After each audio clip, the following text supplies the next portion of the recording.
My name is Iram Dilawar and today we are discussing the remaining portion of Parkinsonism. हमने पहले lecture में अपने parkinsonism को detail में स्टडी किया कि पार्किंसनिज्म है क्या, ठीक है, उसकी बेसिक इटियोलॉजी, उसके रीज़न, काज, पॉसिबल फैक्टर्स जो इफ़ेक्ट कर रहे हैं और कौन सी एज में हो रहा है, मेल फीमेल रेशियो एटसेट्रा, हमने उसको डिटेल में स्टडी किया। देन हम उसकी पैथोफिजियोलॉजी से भी गुजरे और देन हम उसके जो साइन एंड सिम्टम्स थे, क्लिनिकल फीचर्स थे, उनको स्टडी किया कि प्राइमरी कौन से हैं, सेकेंडरी कौन से हैं, कॉम्प्लिकेशंस क्या आ रही हैं, इन्वेस्टिगेशंस की तरफ गए हम और पॉसिबल डायग्नोज और डिफरेंशियल डायग्नोज, इन सबको हमने डिटेल में जब देखा तो आज हम उसकी मैनेजमेंट जो कि रह गई है, ठीक है, उसकी तरफ मूव करते हैं। तो आज का हमारा जो बेसिक टॉपिक है, हम रिमेनिंग लेक्चर ऑफ पार्किंसनिज्म को देख रहे हैं। तो मैनेजमेंट ऑफ पार्किंसनिज्म, जब इसकी पार्किंसनिज्म की मैनेजमेंट की बात करते हैं तो जो इसमें हम डिफरेंट जो है थेरेपीज की तरफ जो है उसकी कॉम्बो को या उसको बेसिकली पेशेंट के साइन एंड सिम्टम की बेस पे अप्लाई करके पेशेंट्स को ठीक करते हैं। जो मेन एम होता है ना हमारी मैनेजमेंट का, एम देखें तो इसके 2 एम्स हैं। एक तो क्योंकि इसमें हमारे पास डोपामिनर्जिक जो ट्रांसमीटर है वो उसकी प्रोडक्शन कम हो रही है, जो कि एक इनहिबिटरी ट्रांसमीटर है, ठीक है, तो न्यूरोट्रांसमीटर है। तो हमने क्या करना है, जो डोपामिनर्जिक है ना, इसकी प्रोडक्शन को इस तरह बैलेंस करना है जो कि कोलिनर्जिक, जो कि हमारे पास एक एक्साइटेटरी न्यूरोट्रांसमीटर है, इन दोनों की प्रोडक्शन को बैलेंस करना है। सबसे पहला हमारा जो एम है वो है, ठीक है। उसके बाद इसके साइन एंड जो सिम्टम्स हमारे पास आ रहे हैं ना, साइन एंड सिम्टम इसके पार्किंसनिज्म को, उनको मिनिमाइज करना, ये हमारा बेसिक एम है मैनेजमेंट का। देन प्रोटोकॉल्स कौन कौन से हम मैनेजमेंट में यूज़ करते हैं, तो वो साइन एंड सिम्टम की बेस पे हम डिफरेंट पेशेंट्स पे, पेशेंट की रिक्वायरमेंट और नीड्स और एक्सपेक्टेशन की बेस पे हम सारे तो नहीं एक दफ़ा में ही अप्लाई कर देते कि उसकी कंडीशन क्या है, उसकी बेस पे हम सेलेक्ट करके अप्लाई करते हैं। तो डिफरेंट जो प्रोटोकॉल्स हैं उनमें सबसे पहले हम ना फार्माकोलॉजिकल ट्रीटमेंट, ठीक है, सबसे पहले हम फार्मा में की हेल्प लेके डिजीज़ को ट्रीट करने की कोशिश करते हैं। देन हमारे पास दूसरी चीज़ जो कि बहुत इंपॉर्टेंट है, मतलब फार्मा भी फेल है उसके साथ अगर हम उसको साथ लेके नहीं चल रहे, साइकोलॉजिकल काउंसलिंग।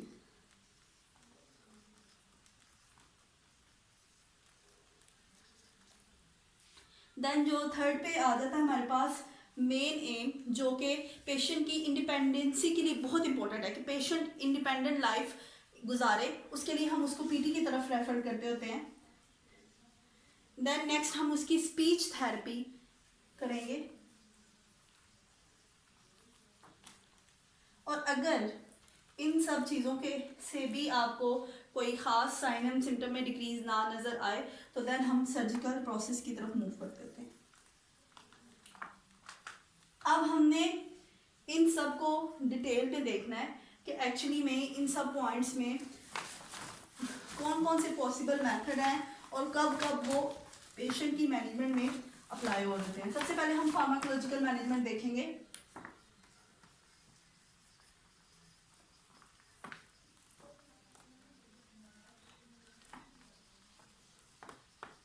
ठीक है, इसमें हमारे पास डिफरेंट ड्रग्स आ जाती हैं। सही, कुछ ऐसी ड्रग्स हैं जो कि हमारे पास डोपामिनर्जिक न्यूरॉन्स की प्रोडक्शन इंक्रीज करवाएगी, कुछ उसकी प्रोडक्शन को इंक्रीज करवाने में हेल्प करेंगी, ठीक है, और कुछ ऐसी हैं जो कोलिनर्जिक को कम करवाएगी और कुछ ऐसी हैं जो मतलब डिफरेंट वे में डिफरेंट एक्ट कर रही हैं। एक पहली सबसे जो हम ले रहे हैं वो है एंटी कोलिनर्जिक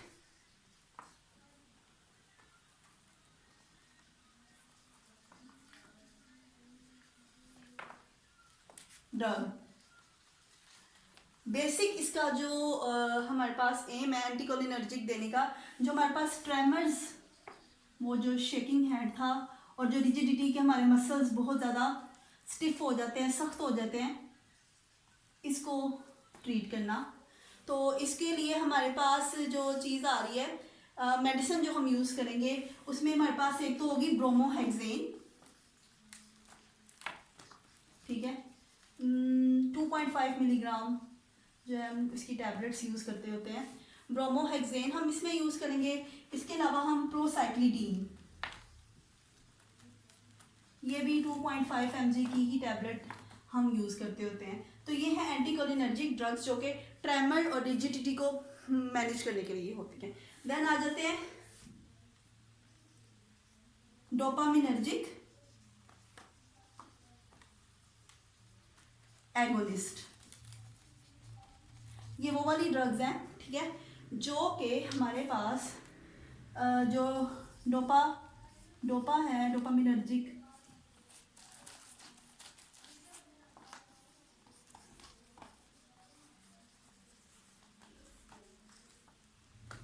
ठीक है, इनकी प्रोडक्शन को इन्हेंस करने में हेल्प करते हैं। और इसमें हमारे पास आ जाते हैं ब्रोमोक्रिप्टाइन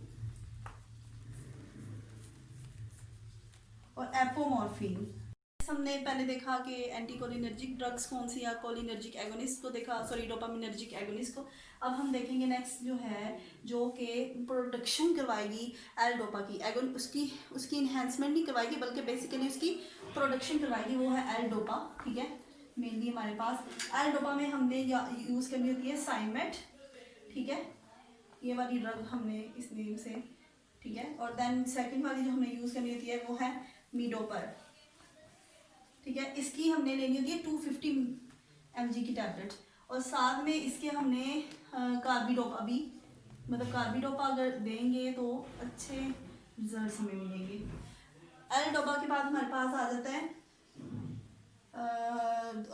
हम चलते हैं नेक्स्ट साइकोलॉजिकल काउंसलिंग की तरफ।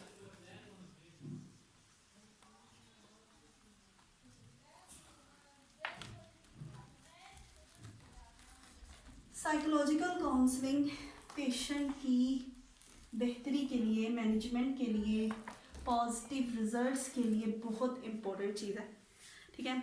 मतलब पेशेंट अपनी क्योंकि हमारे पास रेस्ट ट्रेमर होते हैं कि आप पानी का ग्लास पकड़ रहे हैं, आपके हाथ कांप रहे होते हैं, ठीक है। तो इस चीज़ से पेशेंट अंडर कॉन्फिडेंट आ जाता है, बहुत स्ट्रेस में, बहुत डिप्रेशन में चला जाता है। तो सबसे पहले पेशेंट को मोटिवेट करना है, ठीक है, कि और उसके जो आइडिया, ताकि वो अपने आइडियाज़ को शेयर कर सके और जो अपने अंदर का गुबार है वो बाहर निकाल सके। आइडिया शेयरिंग बहुत ज़रूरी है, ठीक है। और उसके बाद पेशेंट्स को इतना आपने अपने ऊपर ट्रस्ट दिलवाना है, ठीक है, कि वो आपकी जो है बात को समझे और उसके मुताबिक चले, ठीक है। और उसके बाद पेशेंट जो है आपकी, जब आप उसको मैनेज कर रहे हैं तो उसका पॉजिटिव फीडबैक या नेगेटिव फीडबैक जो भी है आपको सही दे।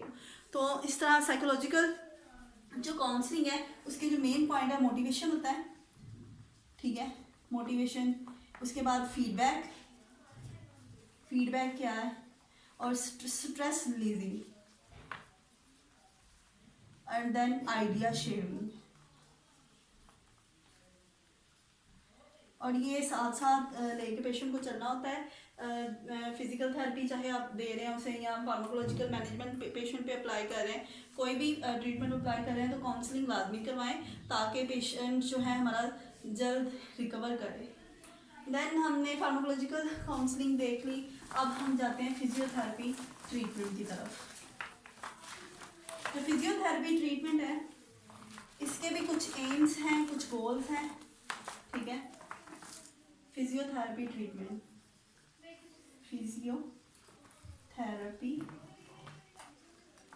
ट्रीटमेंट, सबसे पहले पेशेंट की इंडिपेंडेंसी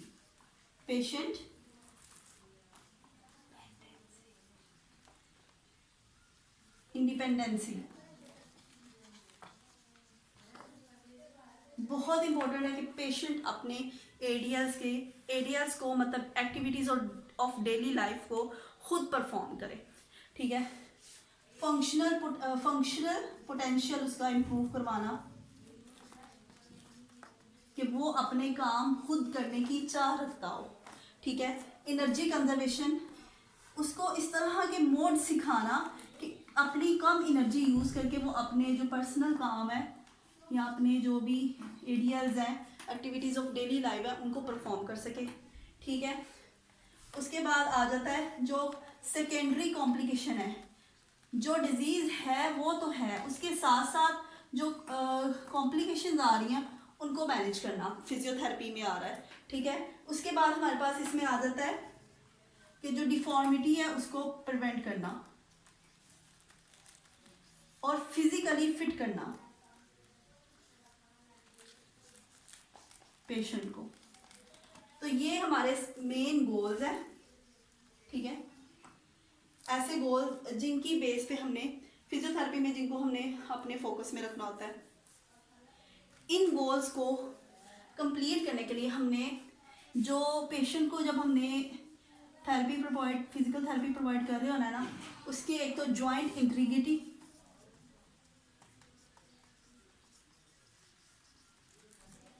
और मसल परफॉर्मेंस, इन दो चीज़ों को मेनली आपने फोकस करना है। मसल परफॉर्मेंस में भी नेक्स्ट हमने उसकी फ्लेक्सिबिलिटी, स्ट्रेंथ और एंड्योरेंस, इन सब चीज़ों की तरफ हमने फोकस करना होता है।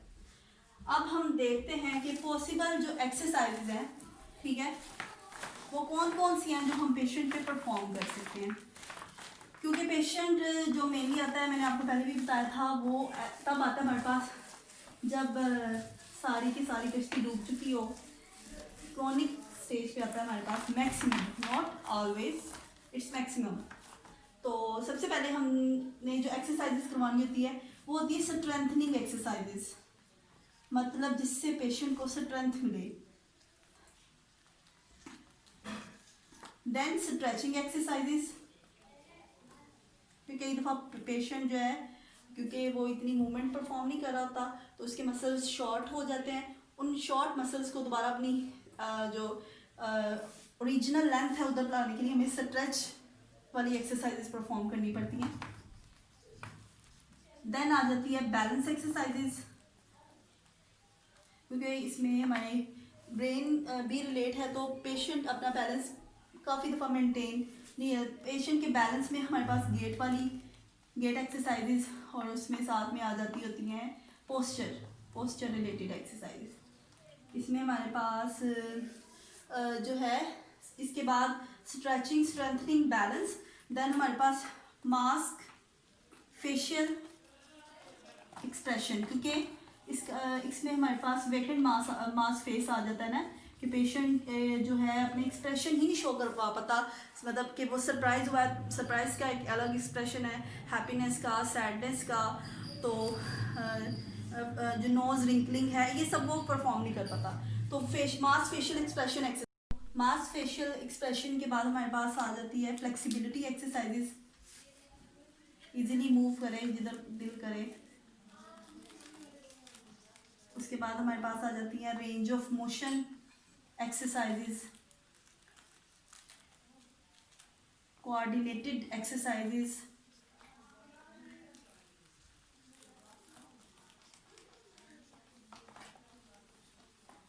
और राइटिंग को इम्प्रूव करने के लिए हम डिफरेंट इक्विपमेंट्स या असिस्टिव डिवाइसेस यूज़ करेंगे, और ब्रीदिंग एक्सरसाइजेस, वो सारी एक्सरसाइज हैं जो हमने परफॉर्म करनी है पेशेंट की इम्प्रूवमेंट के लिए। अब हम मोड्स कौन से हैं जिनके ज़रिए पेशेंट को ट्रीट करेंगे इन एक्सरसाइज के थ्रू। तो एक्सरसाइज तो फिजिकल एजेंट्स हम लेंगे, डिफरेंट यूज़ करेंगे, ठीक है। असिस्टिव डिवाइसेस जैसे कोई स्टिक, कोई वॉकर, कोई स्टैंड, कोई फ्रेम, और इसके बाद हाइड्रोथेरेपी भी दे सकते हैं पेशेंट को, पानी में एक्सरसाइज करवाएं ताकि पेशेंट पे कम फोर्सेस लगे, फ्रिक्शन लगे कम। और इसके बाद हम इसमें मोड्स में हम चले जाते हैं बैलेंस के लिए भी, तो हाइड्रो पे भी असिस्टिव। अब हम देखते हैं फिजियोथेरेपी ट्रीटमेंट के को डिटेल से आगे। अगर हम स्ट्रेंथनिंग एक्सरसाइजेस की बात करें, तो स्ट्रेंथनिंग एक्सरसाइजेस कौन से मसल्स हैं जिन पे हमने मेनली स्ट्रेंथनिंग एक्सरसाइजेस परफॉर्म करवानी है, कौन से मसल्स हैं जिन पे हमने स्ट्रेचिंग एक्सरसाइजेस परफॉर्म करवानी है। तो देखते हैं, ये है आगे हमारे पास स्ट्रेंथनिंग एक्सरसाइजेस और स्ट्रेचिंग एक्सरसाइजेस।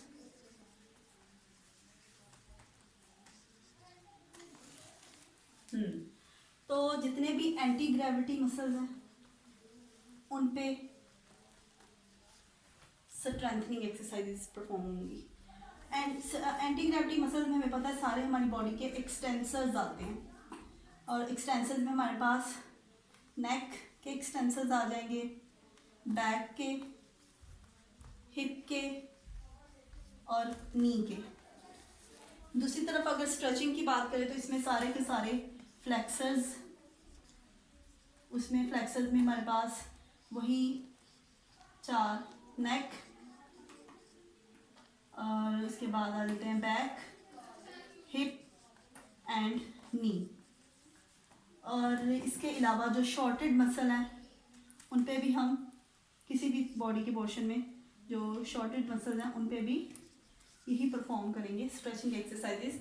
इसके अलावा अगर शोल्डर वाले एरिया की बात करें तो शोल्डर एरिया में जितने भी एबडक्टर्स हैं और जितने भी एक्सटर्नल रोटेटर हैं, और इस तरफ अगर शोल्डर एरिया की बात करें, ठीक है, तो इसमें हमने जितने भी एडक्टर्स हैं और इंटरनल रोटेटर्स हैं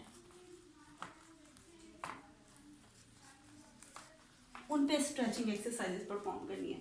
तो बेसिकली जितने भी बॉडी में एक्सटेंसर्स हैं और जो शोल्डर पे एबडक्टर्स और एक्सटर्नल रोटेटर हैं उन पे हम स्ट्रेंथनिंग एक्सरसाइजेस परफॉर्म करेंगे कि उनमें एक स्ट्रेंथ पैदा हो कि बॉडी को वो लेके खड़े हो सके। और क्योंकि फ्लेक्सर्स, एडक्टर्स और इंटरनल रोटेटर्स हैं वो सारे शॉर्ट हो जाते हैं, तो उन पे हम स्ट्रेचिंग एक्सरसाइजेस परफॉर्म करेंगे ताकि वो बॉडी को मूवमेंट में जो है हेल्प कर सके। देन हम आ जाते हैं बैलेंस एक्सरसाइज की तरफ। बैलेंस एक्सरसाइज डिफरेंट होती हैं, ठीक है। मेनली इनका जो एम है बैलेंस एक्सरसाइजेस का वो क्या है, जो बैलेंस एक्सरसाइजेज हैं, एक तो ये मेन इनका जो है वो है प्रिवेंट करना फॉल को, क्योंकि पेशेंट को पता ही नहीं चलता, वो गिर जाता है, मोस्टली इंटीरियरली गिरता है, तो उसको डिफरेंट एक्सरसाइजेस के थ्रू उसके बैलेंस को हेल्प करना कि वो जो बैलेंस है उसको मेंटेन कर ले। और बैलेंस को जो बैलेंस एक्सरसाइजेज हैं उसके बाद हमारे पास आ जाती हैं फेशियल एक्सप्रेशन के लिए, ठीक है। तो हम उसके लिए मास्क्ड फेशियल एक्सप्रेशन एक्सरसाइजेस, ठीक है। तो उसके लिए हम क्या करेंगे, मिरर थेरेपी पेशेंट को करवाएंगे। मिरर थेरेपी में क्या होगा कि पेशेंट को मिरर के आगे खड़ा करेंगे, खुद भी उसके साथ खड़े होंगे, परफॉर्म करके दिखाएंगे कि सैडनेस के क्या एक्सप्रेशन है, ठीक है। यहाँ पे रिंकलिंग जो ये हमारे फोरहेड पे पड़ती है वो किस तरह पड़ेगी, नोज़ को किस तरह रिंकल करते हैं, स्माइल, हैप्पीनेस के क्या एक्सप्रेशन है, सरप्राइज जब बंदा होता है तो उसके क्या एक्सप्रेशन है, और वो उसको रेपिटेशन में बार बार परफॉर्म करवाएंगे। तो ये हमारे पास आ जाता है मास फेशियल एक्सप्रेशन।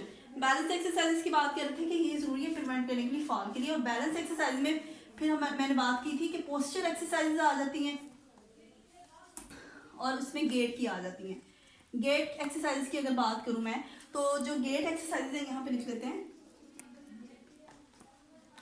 गेट एक्सरसाइज में क्या होता है कि पेशेंट को क्योंकि पेशेंट बहुत शॉर्ट स्टेप में विदाउट स्विंगिंग द आर्म, ये स्विंग नहीं करता आर्म, और स्टेप बहुत शॉर्ट और जो बेस होती है वो बहुत थोड़ी होती है उसकी पाँव की में चल रहा होता है। ये सबसे पहले हमने क्या करना है, उसको कहना है लॉन्ग स्टेप ले, वाइड बेस ले और आर्म्स को स्विंग करके चले।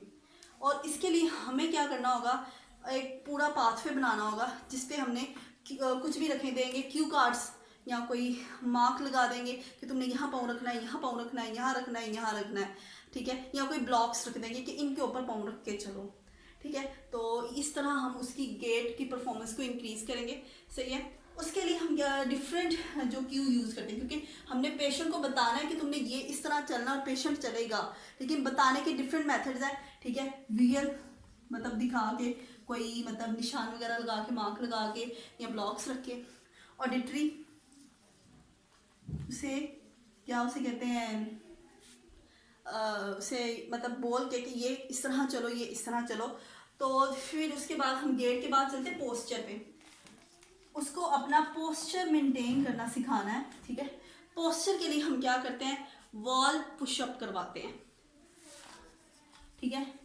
वॉल पुशअप मतलब सिंपली जो पुशअप करते हैं ना, हम जो उसकी को हमने वॉल में इसी तरह, वही हमारे पास ये इस तरह की पोजीशन होगी कि हम वॉल पे इस तरह खड़े होंगे, ठीक है। उसको कहेंगे कि इंटीरियरली पहले लीन करे, ठीक है। हमारा अपर बॉडी सारा आगे की तरफ और जो लोअर बॉडी है वो पीछे की तरफ हो जाएगा, और फिर उसको जब वो इस पोजीशन में चलेगा उसे कहना पीछे को मूव करे। तो इस तरह उसका जो और इस पोस्चर के दौरान आपने अपने हैंड को यूज़ करना है, और उसके पीछे से ब्लेड्स जो है, शोल्डर ब्लेड्स, नेक और स्पाइन का पोस्चर जो है वो बिल्कुल ठीक रखना है। इस तरह हमारी क्या हो जाएगी, पोस्चर की जो है ट्रेनिंग होगी। देन हम चलते हैं माइक्रोग्राफिया की तरफ। राइटिंग, पेशेंट को रिटन लिखने में भी बहुत सी प्रॉब्लम होती है, ठीक है। लिखने के लिए हम क्या करेंगे, पेशेंट को माइक्रोग्राफिया, हाइड्रोथेरेपी में हम क्या करते हैं, बैलेंस और फ्लेक्सिबिलिटी, ये दोनों इंप्रूव करवाते होते हैं। बैलेंस और फ्लेक्सिबिलिटी की बात कर रहे हैं कि इसमें क्या होगा, पानी में एक्सरसाइजेज परफॉर्म करवाएंगे, उससे क्या होगा कि पेशेंट की बॉडी पे फोर्सेस कम लगेंगी, उसकी एनर्जी कम यूज़ होगी। और नेक्स्ट हम मूव करते हैं टुवर्ड द, हाँ जी, अब हमने काफ़ी चीज़ें देख ली हैं और काफ़ी अब नेक्स्ट देखते हैं। माइक्रोग्राफिया देख लिया, हाइड्रोथेरेपी देख ली। अब नेक्स्ट अगर बात करें तो हमारे पास रिलैक्सेशन तो बहुत ही ज़रूरी है। पेशेंट को थकाना तो नहीं है ना, अब हमने तो साथ साथ रिलैक्सेशन थेरेपी को भी लेकर चलना, ताकि पेशेंट, क्योंकि इसका ट्रीटमेंट ये तो नहीं है कि 1 दिन चला, 2 दिन चला और बस ख़त्म। ये तो बहुत लंबे और वास्ट टाइम के लिए चलता है, पेशेंट जब तक ठीक नहीं होता। फिजियोथेरेपी तो ख़ास तौर पे बहुत लंबी चलती है। तो उसके लिए हम क्या करते हैं कि योगा, ठीक है, म्यूज़िक, ये वाली चीज़ें यूज़ करके उसको थोड़ा रिलैक्स करने की कोशिश करते हैं। देन हम चले जाते हैं असिस्टिव डिवाइसेस यूज़ करेंगे ताकि पेशेंट की एनर्जी कम यूज़ हो। उसके लिए हम डिफरेंट स्टिक्स इसकी मूवमेंट में हेल्प करती हैं, डिफरेंट फ्रेम्स, अगर मतलब ज़्यादा ही नहीं चल पा रहा तो फ्रेम पकड़ा दो या वॉकर्स पकड़ा दो। क्योंकि जितनी भी हमने पीछे सारी की हैं वो सारी हमने रिजिडिटी को मेनली फोकस किया है, जितनी भी स्ट्रेचिंग हो गई, स्ट्रेंथनिंग हो गई और ये वो। तो अभी ट्रेमर्स को देखने के लिए हम स्लीप और रिलैक्सेशन तो बहुत ज़रूरी है, ये दोनों ट्रेमर्स को हेल्प करती हैं ख़त्म करने में, जो शेकिंग एंड होता है। उसके बाद नेक्स्ट हमारी तरफ ट्रेमर को देख पुटी एक्सरसाइजेस और ग्रिप थेरेपी। अगर हम बात करें पुटी एक्सरसाइज और ग्रिप थेरेपी की, तो इसमें एक्चुअली क्या है, जैसे वो चाइना की मिट्टी जिससे बच्चे खेलते हैं, उसी तरह की हमारे पास फिजिकल थेरेपी में कुछ पुटी होती है, ठीक है। हमने क्या करना है, पेशेंट के हाथ में पुटी देनी है, उसे कहना है कि अपनी इंडेक्स फिंगर और ये थंब के दरमियान में उसको वो पिंच करे। इंडेक्स फिंगर थंब को इंडेक्स फिंगर के अगेंस्ट और इंडेक्स फिंगर को थंब के अगेंस्ट वो इस तरह पिचकाएगा। फिर उसके बाद ये हुक हैंड के वो दरमियान में पुटी रखें, उसे कहो कि इस तरह हुक हैंड करे, देन बिल्कुल टोटल पिंच कर दे। उसके बाद हुक हैंड के बाद टोटल पिंच करने के बाद उसे कहना है कि जो रिलैक्सेशन दे ना हमारे फिंगर्स को, तो उसके कहना है कि अपनी इर्द गिर्द उंगलियों के उसे लपेटे इस तरह, और ताकि उसे रिलैक्सेशन फील हो। देन उसे कहना है कि यहाँ पे रख के उस साड़ी को फैलाए। तो ये हमारी एक्सरसाइजेज हैं जो हेल्प करेंगी उसकी ये ट्रेमर्स को डिक्रीज़ करने के लिए। और इसके बाद हमारे पास आ जाता है, ट्रेमर के बाद आ जाता है हमारे पास एरोबिक एक्सरसाइजेज। एरोबिक में मेनली जो हमारे पास फ्लेक्सिबिलिटी जो एक्सरसाइज है ना वो आती है, ठीक है। उसमें ज़्यादातर हम हेड टर्न एंड टिल्ट, मतलब हेड है हमारा, इसको टर्न करें, ठीक है, और देन टिल्ट कर दें। टर्न करके टिल्ट, हेड को टर्न करना और टिल्ट, और इसी तरह नेक को भी टर्न करके टिल्ट करना है। ये हमारे पास फ्लेक्सिबिलिटी एक्सरसाइज आ जाती हैं। इसके अलावा वॉकिंग भी हमारे पास एरोबिक एक्सरसाइज में आती हैं। और उसके बाद हमारे पास जो स्टेशनरी बाईसाइकिल है, बाईसाइक्लिंग, ठीक है, स्टेशनरी बाईसाइक्लिंग के साथ हमने इन सब चीज़ों को यूज़ करवाना है ताकि उसकी फ्लेक्सिबिलिटी जो मसल्स की है वो इंक्रीज़ हो। नेक्स्ट जितना भी हमने अभी तक देखा कि हम फ्लेक्सिबिलिटी एक्सरसाइजेस की बात कर रहे हैं, स्ट्रेचिंग की, मास फेस थेरेपी करवा रहे हैं, कोई मिरर थेरेपी करवा रहे हैं, बेसिक उन सब एक्सरसाइजेस का हाइड्रोथेरेपी ये वो मकसद है कि एडीएल जो हमारे मॉडिफाई हो जाएंगे, एक्टिविटीज़ ऑफ डेली लाइफ इस तरह मॉडिफाई कर दें कि वो पेशेंट खुद परफॉर्म करे। इसके लिए हमने क्या करना है, हर एक्टिविटी को स्मॉल पोर्शन में डिवाइड करना है ताकि हमारी जो एक्टिविटीज़ है वो पेशेंट को सिखाना आसान हो। तो कौन सी एक्टिविटीज़ हैं जिनको हम मॉडिफाई करेंगे, मेनली जो है dressing and self grooming,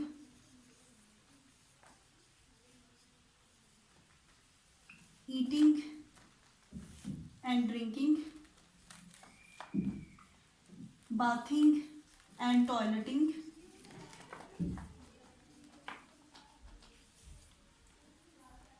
mobility, transfer, तो वो खुद ही मूव करे, उसको किसी की हेल्प की ज़रूरत ना हो। तो और भी कुछ एरियाज होंगे जो मतलब पेशेंट के हिसाब से जिसको वो ना परफॉर्म कर सका हो वो खुद ये परफॉर्म कर सके। उसके बाद अगर पेशेंट इन सारी थेरेपीज़ को रिस्पॉन्स ना करे देन हमारे पास सर्जरी एक लास्ट ऑप्शन बचता है। सर्जरी भी डिपेंड करेगी पोर्शन कौन सा है, सर्जिकल मैनेजमेंट कौन सा पोर्शन है जो सा इफेक्टेड है, ठीक है। उसके लिए हम क्या करेंगे, पैलीडोटोमी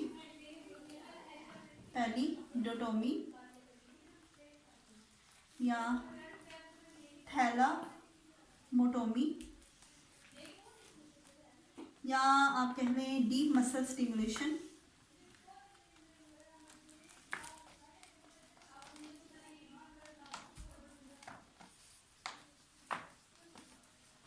या फिर न्यूरॉन ट्रांसप्लांटेशन।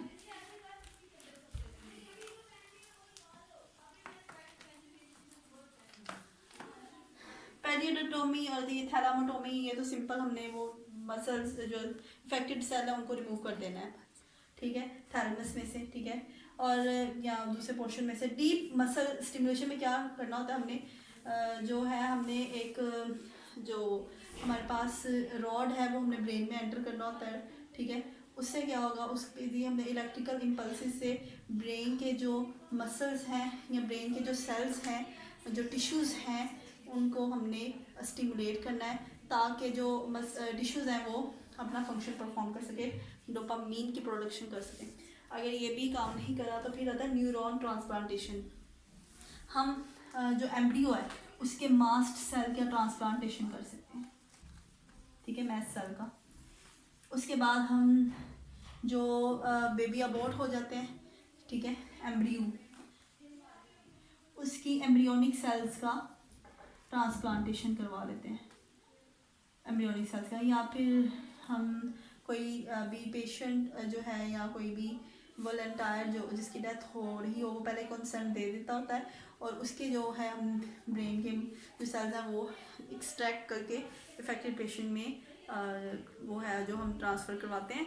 और इस तरह ये सारी जो मैनेजमेंट है ये हमने परफॉर्म की है, मतलब अभी बोली है जो या सीखी है या जो सिखाई है, इन सब की मदद से हम क्या कर सकते हैं, पेशेंट को मैनेज कर सकते हैं बहुत अच्छे तरीके से। और होप सो आपको इसकी समझ आई। अल्लाह हाफिज़।